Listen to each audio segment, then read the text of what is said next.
So right now that the Nigeria National Assembly have now been discussing the state of the country, as much as they are moral, like as much as they are just like a rubber stamp, so to say, but somehow they are kind of like raising some valid points, and well, that you wish and hope, right, that they will act upon, or let me say, the Tinubu's regime will act upon.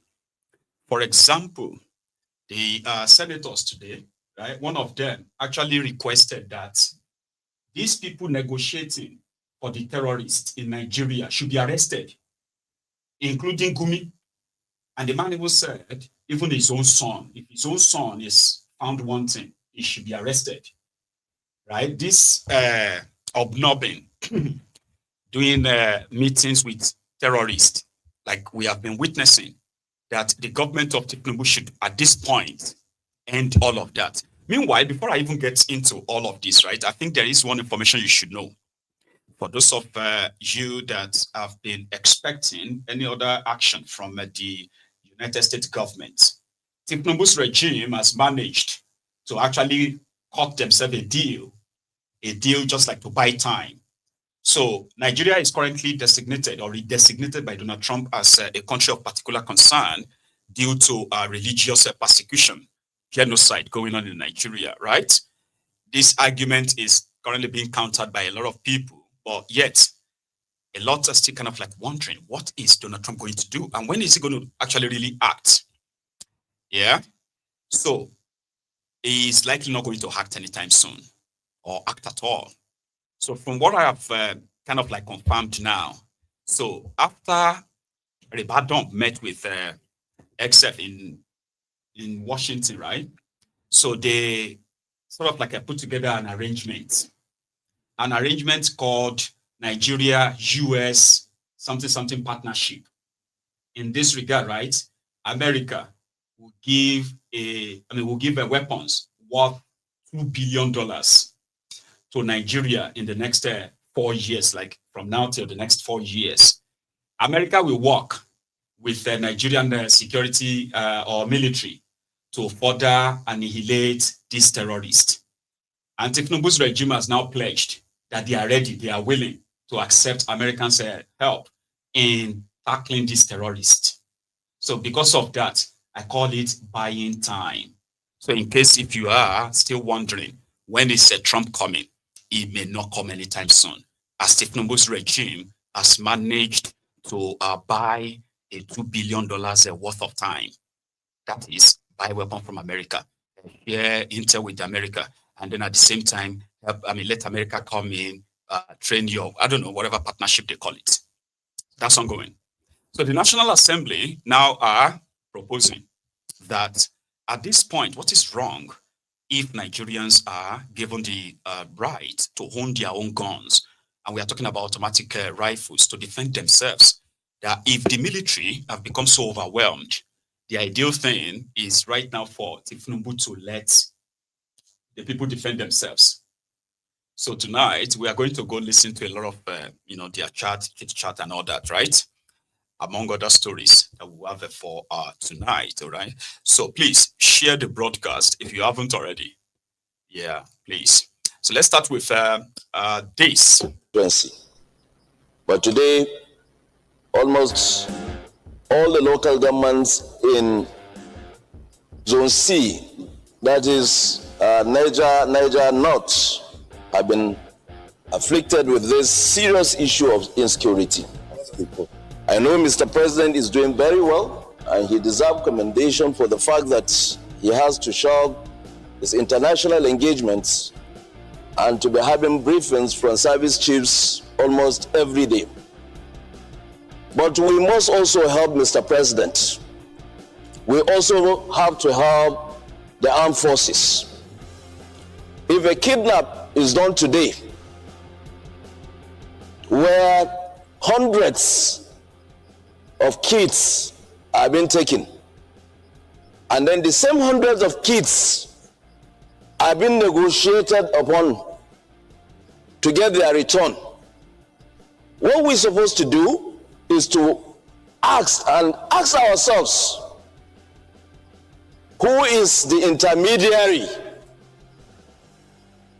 between those armed bandits and those that want these kids to be released. You want a solution. We know where the solution is, but we are not bold enough to face it. They use phones to call people to negotiate and even tell where these people will go to pick those guys, those children they have released. My colleague is talking about technology. If our armed forces don't have it, our security or intelligence agencies don't have it, then we are not yet serious about tackling security in this country. Because for every phone call, there's a coordinate. And these people are there sending messages, sending clips on social media, making our country a laughingstock. If we want to help Mr. President, it is not only Mr. President that will give directive. The Senate is a legislative chamber that will, whatever resolution will take care is binding. Why must we wait until President? Is it everybody that will go to the President and ask for order? We should give that order here. Who are the people negotiating? We grab those people first. And then let them tell us how they link. What is their link with these bandits? It should not be business as usual. Families are suffering. Some people are living in their comfort places, making phone calls with these bandits. Can't we identify them? We can identify them. How do we do it? The gadgets we have bought for the National Security Advisor, the gadgets we have bought for telecommunications, they will be able to tell us where all these people are. But we are here, we are sending them blames. It started from one local government. It started from Bono. In one local government. And today it's spreading everywhere. No state is a moon. I don't want to put politics in this thing. No politics. It's a reality. If I have my brother, my son, if he's doing this thing, he should be picked. The law should take its course. We are confusing him. We're supposed to help him. How did the funds originate? They will arrest 58 and release 58. No gunshots, no arrest, nothing. And then tomorrow we wake up to another banditry. Why should it be like that? Mr. President, it is on you as our leader to tackle this thing head on, without any fear or favor. We will stand for you. We voted for you. We should not be here playing politics with the life of this country. We must own our responsibilities. Mr. President will direct, but we have to do our own to help him to navigate well. The United States of America have come up with an issue that there's insecurity in Nigeria. It's not for Mr. President to handle alone. The two chambers of the National Assembly are supposed to take this issue very seriously. We're supposed to be a legislature that will engage another legislature.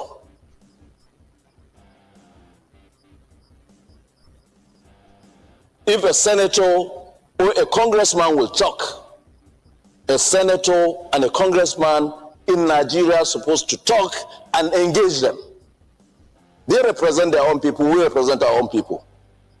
We should be given the opportunity, Mr. President, to engage these people directly on ways and means they think they can give us intelligence informations, as they did before. There was kidnapping in Nigeria of an American, and they came, rescued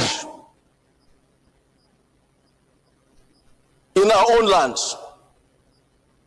What are we talking about? I rest my case, Mr. President. But look,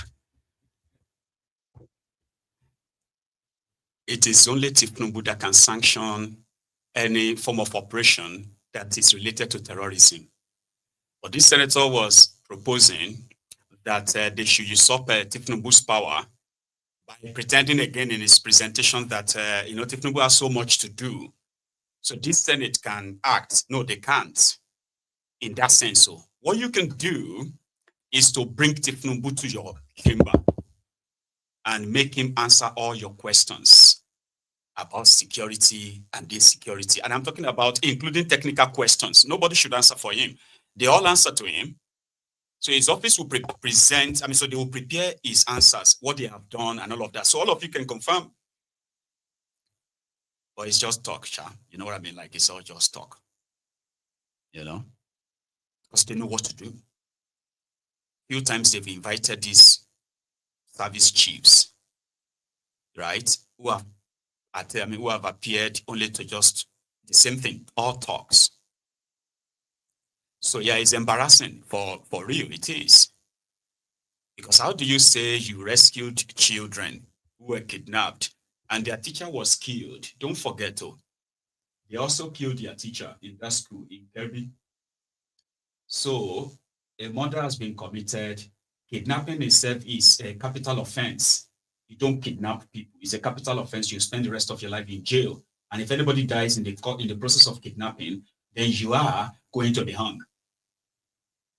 You know what I mean? They are going to hang you in a place where there is law. But in Nigeria, how do you rescue children? There was no gunshot, there was no arrest, and all of that. And you turn around and told the country of 200 million people that you have rescued kidnapped school children. It is embarrassing because somehow it's like they are talking to idiots, unfortunately. But here is another senator who boldly asked that Tinubu should let them carry gun. Again, there is legislation, you have laws that covers your guns ownership in Nigeria. So it is the job of, implementation, execution. Because the Senate can look into your laws, right? Amend them that allows people with certain qualifications or background check, whatever it is they want to use, to be granted gun licenses. Organizations like vigilantes for different communities, they can all come together, right? Whether the local government chairman or their own local government to provide a guarantorship for them. And they will be able to acquire license that will allow them to buy automatic rifles to defend their communities. All of this can be done by the senators themselves by amending your laws. But no, this one is saying that maybe we should just allow them. Again, all talks. Mr. President, my distinguished colleagues, I think it is an hour of truth now. We have to tell ourselves the truth. We will tell Mr. President the truth so that we are not going to be consumed. All. The questions are so many, but few will be asked. This within Nigeria, what of their captors, particularly the hostages? They are here in Nigeria. Then we are now talking of technology. Which technology? As a nation, we have a nation with full military power. That's what we call Nigeria, which all of us belong to. Then some tortured, wretched boys are now holding us to ransom. And we are saying, our former president is here now. We nearly impeached the president.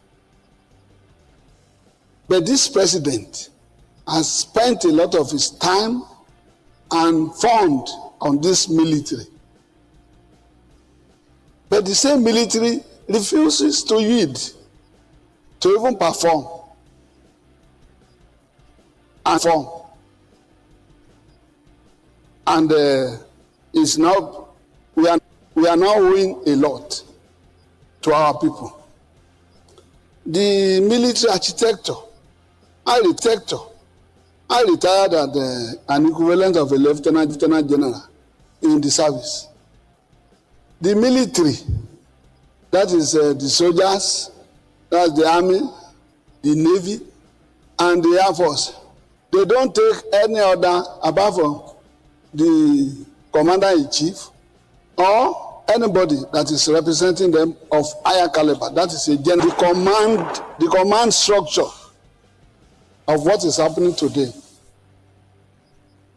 The minister is not a soldier, a retired general.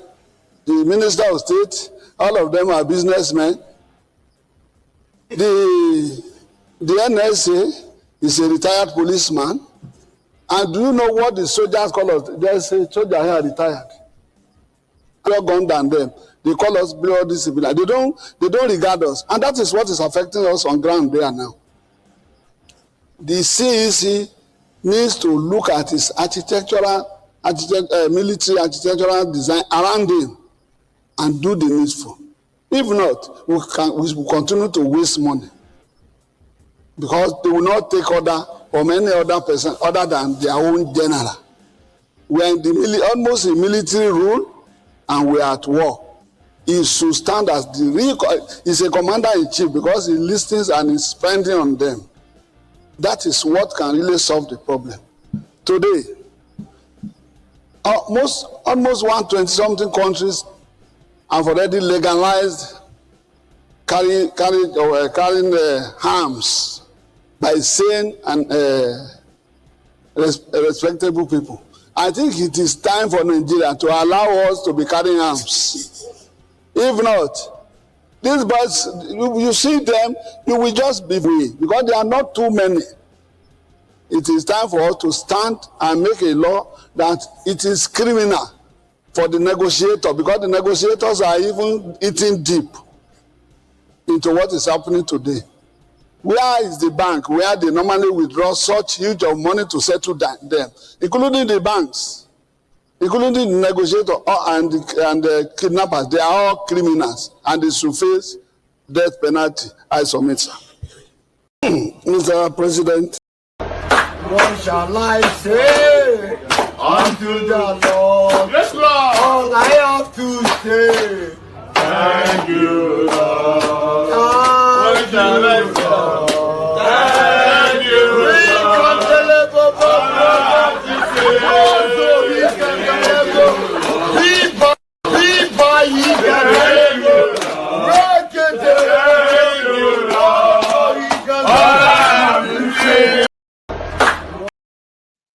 So you see, somebody finally said it. That is, you have been pretending to have a democracy all this while.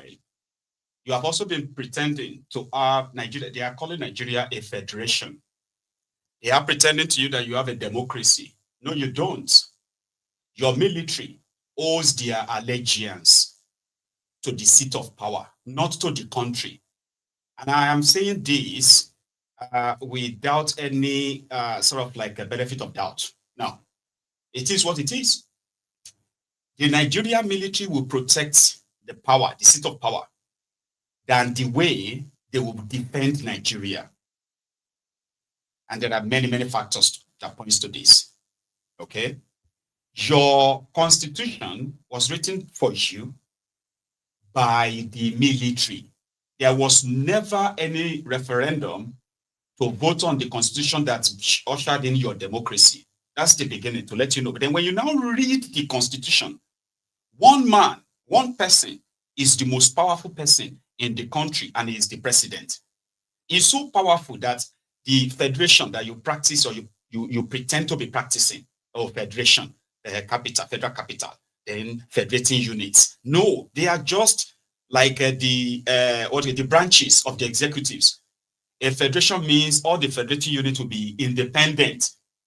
Federating state will be independent of the federal. They will be they will be generating their own money and be paying taxes to the center. The center can also come into some of these places to also generate their own taxes. So, but guess what?